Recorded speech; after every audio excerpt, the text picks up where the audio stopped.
Kan kita akan melihat wabak-wabak dan penyakit yang pelik-pelik akan keluar, yang kuman-kuman daripada ais yang tertanam 15,000 tahun akan keluar, merebak ke satu dunia. Kan kita akan melihat banyak tempat-tempat yang akan terbakar, macam mana di Australia, macam mana di Greece. Kan so dalam masa yang sama, benda ini bukanlah satu benda yang tak sengaja, dia adalah sengaja. Kan satu izin daripada Tuhan, satu lagi adalah tangan-tangan manusia yang membuat benda ni, yang membuat iklim ni. Mungkin ada tangan-tangan manusia seperti teknologi HARP seperti teknologi CERN, Blue Beam Project. Sekarang dah ada Stargate lah, mind control, dia nak buat hologram apa semua menggunakan 5G. Kan 5G bila letak pasang mula-mula testing, berapa ribu burung mati, kan orang sakit apa semua. So 5G ini juga adalah salah satu teknologi Dajjal yang akan menolong. Dia orang ni sekarang dah buat. Kalau you tengok langit yang ada chemtrail, tiba-tiba pagi-pagi ada macam exhaust kapal terbang, ada yang kadang-kadang sampai bergaris-garis, sampai macam grid. Kan tengok dalam Google chemtrail. Apa yang dia orang spray di atas langit? Dia orang spray apa yang letak di atas langit? Kenapa dia berbentuk seperti grid? Dan kenapa banyak satelit dilepaskan oleh Tesla, Elon Musk, sampai 20,000 satelit dihantar sekarang? Tiba-tiba China hantar pula matahari kedua, matahari buatan. Kan India pula hantar itu, hantar ini, Rusia hantar itu, hantar ini. Apa yang sebenarnya dia orang ni semua tengah buat? Ini adalah teknologi yang nampak macam berperang apa semua ni, semua satu geng. Inilah dia 30 Dajjal kecil yang keluar sebelum Dajjal besar. Semua pemimpin-pemimpin dunia ni berpakat-pakat. Kan wabak keluar, tapi dekat Malaysia kan tak ada pula nak tahan warga Cina datang, biar je. Padahal satu dunia dah halang, tapi dekat tempat lain di dalam dunia masalah lain pula, perang lah, itulah apalah. So setiap negara dia dah design apa masalah yang dia orang nak buat. So kita akan menghadapi satu masalah yang kita pun tak tahu apa. Kan so apa yang saya nak sampaikan, teknologi dalam masa yang sama telah disediakan untuk Dajjal guna. Kita tahu hadis-hadis Dajjal boleh pergi ke sana ke sini dalam masa satu hari. Kita boleh tahu Dajjal boleh hidupkan orang mati, boleh buat dia dibantu oleh sihir dan jin dan syaitan dan teknologi. Kan kita ada teknologi cyborg sekarang, artificial intelligence. Kita ada teknologi satelit yang boleh control wave, yang boleh create tsunami, yang boleh buat gempa bumi. Dia boleh pancar laser, direct contact, dipanggil DEW something, iaitu satu cahaya yang datang tembak ke bumi sampai terbakar di Greece apa semua. Dan orang pernah tangkap gambar benda-benda ni dalam internet, dalam Google. Ada bukti-bukti ni, video yang orang nampak cahaya daripada langit menembak ke arah hutan dan terbakar. Kan so siapa yang kontrol benda ni? Siapa yang kontrol teknologi ni? Apa yang dia orang buat HARP, HAARP tu, CERN, yang letak patung Shiva, Large Hadron Collider, kononnya nak mencari God's particle ataupun nak mencari atom dan planet lain. Tapi sebenarnya dia orang buka dimensi dan buka portal, tak apa benda tak.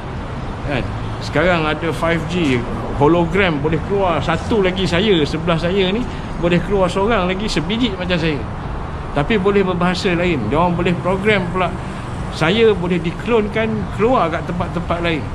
So macam mana benda tu boleh keluar? Satu is 5G, kedua is itulah dia yang benda yang dispray tu.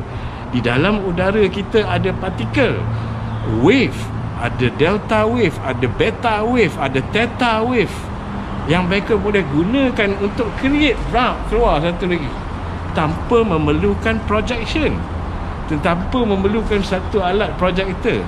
Dia daripada udara yang dah dispray macam-macam, maka dia orang boleh gunakan 5G untuk create keluar Dajjal rupa macam Jesus Christ. So these are the things yang tak semua orang akan bagi tahu anda. Anda pun akan dapat benda ni. kecuali melalui banyak kajian dan membaca dan melihat dan membongkar. So itulah dia sebelum kemunculan Dajjal. Saya mendoakan semua selamat.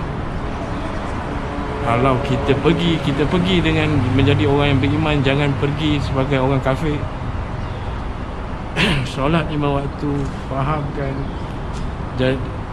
Di dalam masalah yang besar macam ni, saya pernah terbaca adalah satu peluang yang besar untuk muslimat, iaitu dalam masalah macam ni lah sebenarnya ada satu jihad, iaitu jihad ilmu, jihad diri, jihad harta, jihad nanti terpaksa berperang, yang sebenarnya adalah peluang besar untuk orang Islam mendapatkan syurga, malah mungkin syurga tanpa hisab. Di dalam satu masalah ada satu opportunity. Adakah anda nak ambil opportunity itu menjadi penyebar kebenaran, menyebarkan kebaikan, mengajak orang kembali kepada agama? Atau anda nak menyesatkan orang tak payah solat apa semua? Atau anda nak menyesatkan orang, oh hadis semua tak betul? Adakah anda nak jadi di pihak yang kebenaran atau anda nak dijadi di pihak Dajjal? Kerana benda ini sedang berlaku, proses pengasingan ini sedang berlaku. Kita dah lihat orang-orang Islam, orang Melayu dah mula ada yang wujud, yang geng-geng macam nak ke arah Dajjal ni. So terima kasih kerana mendengar, terima kasih kerana support, terima kasih orang-orang yang support channel ni, yang bantu saya beli t-shirt, yang menderma kepada channel ni, yang menyokong channel ni. Kerana apabila saya start buat kerja-kerja macam ni sejak 3-4 tahun lepas, memang saya tak ada job.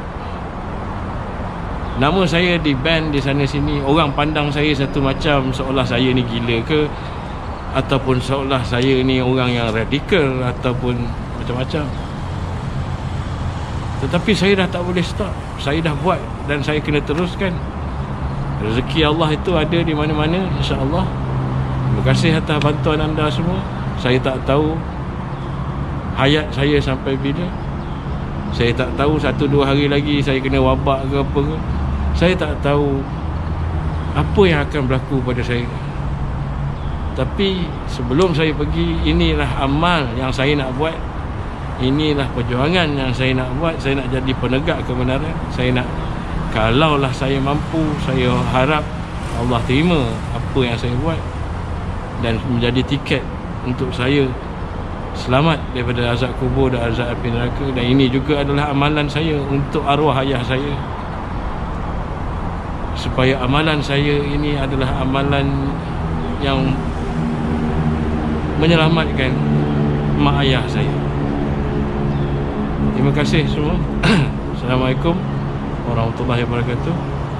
Bismillahirrahmanirrahim. Allahumma inni a'udzubika min azabil qabri wa min azabi jahannam wa min fitnati mahya wa mamat wa min syarri fitnati al-masih ad-dajjal. A'udzubika bi kalimatillahi atamati min kulli syaitanin wa hammati wa min kulli ainin namah. Jumpa lagi dalam video. So jangan lupa subscribe ke 2 channel